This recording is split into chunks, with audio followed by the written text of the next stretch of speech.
gentlemen, or afternoon, or evening, or late night, whatever it is. I bet you didn't expect to see this, but you are.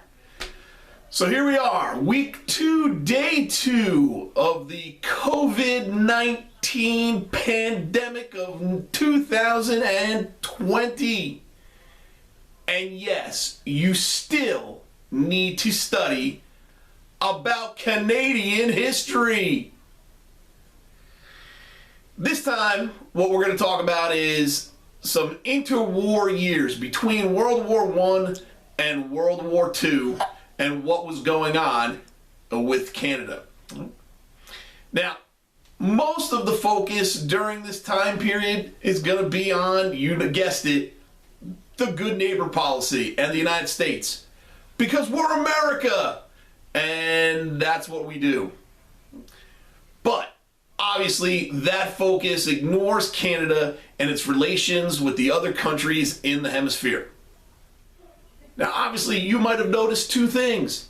We're not in school is one, and two, I shaved. I don't think I've ever not shaved, or I don't think I've ever shaved for your classes. So this is a momentous occasion, I can tell you that.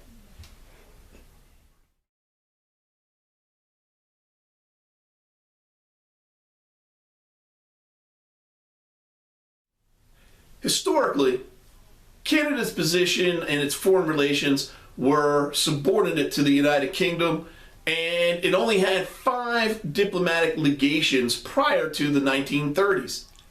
Now, what's a legation, you might ask? Easy.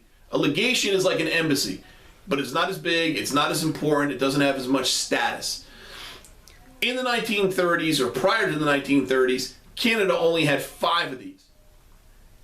Part of that is because of, obviously, their own status. Remember, during World War I, they're part of the British Empire. They don't have a lot of their own freedom or autonomy to do their own things. But again, that's going to change with World War I. Their autonomy and their ability to influence their own diplomatic affairs is going to change during the interwar years. The question is, why does it change? Remember back to World War I and the April 1917 Battle of Vimy Ridge. An all-Canadian force overran the German defenders. So what, you say? We talked about that already when we did Canada in World War I. This battle was considered a representation of Canadian national unity and separation from the Empire.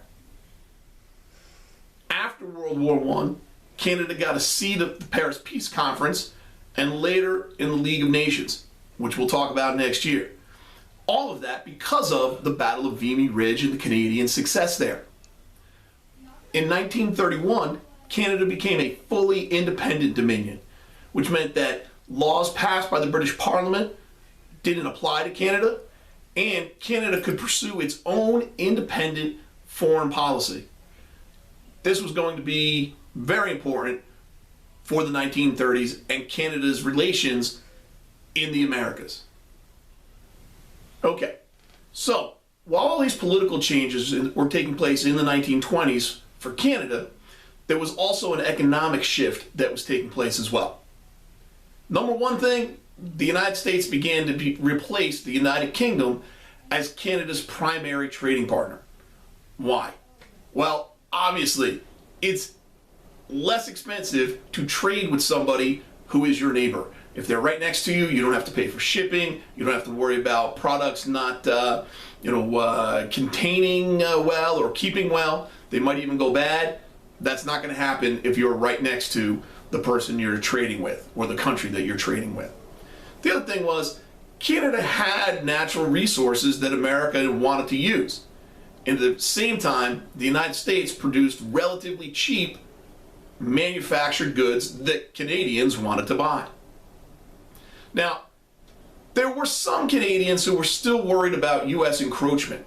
In other words, they still remembered back to the French and Indian War when the United States invaded Canada, or the Civil War when people proposed that we invaded Canada and maybe even tried to take that over so that it would bring the North and the South together. But that was all in the past. As the 1920s went on, that faded, that idea that the United States might do something, right? That faded out. And by 1927, Canada appointed its first ambassador to the United States. But, as we all know, the Great Depression is going to hit in 1929, and relations between the United States and Canada are going to take a dive again. Remember the Smoot-Hawley tariff? Wrong side. That's right here. Right? That's going to be passed by the United States trying to help the economy. Well, that's going to hurt U.S.-Canadian relations. First of all, Canada is going to respond with its own tariffs, and a trade war is going to take place. In the early 1930s, trade between the United States and Canada is going to drop by 75%. By the mid-1930s, Prime Minister Mackenzie King, he knew that somehow relations had to be repaired. Both the United States and Canada recognized that they needed to improve relations. So in 1935, the two countries signed a reciprocal trade agreement. This really helped to improve relations. As trade picked up again, relations improved again. While it wanted to improve relations with the United States, obviously Canada also wanted to improve its relations with Latin America and with the Caribbean. Now, in the 19th century, Canada did have economic relations in the Caribbean and with Mexico and with Brazil. But it was only as part of the British Empire. Canada had no real power to act on its own. And this lack of power was clear to the United States. We know that because the United States was the only country that opposed Canadian entry into the Pan American League in 1890. The United States is going to fear that Canada would just represent British colonial interests, which would be in violation of the Monroe Doctrine. In America's point of view, Canada was neither independent nor a republic. Now, if we fast forward a little bit into the 1930s, while the United States is practicing the good neighbor policy, Canada is going to be doing some of its own things, because now it does have the power, right? It's become more of an independent dominion. It doesn't have to follow British law and British policy as closely as it did before. So what they're going to do is they're going to make a series of trade agreements with South American countries. As a matter of fact, Canada is going to become Argentina's third largest trading partner. But most Canadian economic ventures and investments in Latin America remained loyal and pretty much deferential to British interests. Apparently, kicking the habit of following England wasn't easy. Okay, so by the late 1930s, economic, political, social solidarity between the countries in the Americas were at a high point.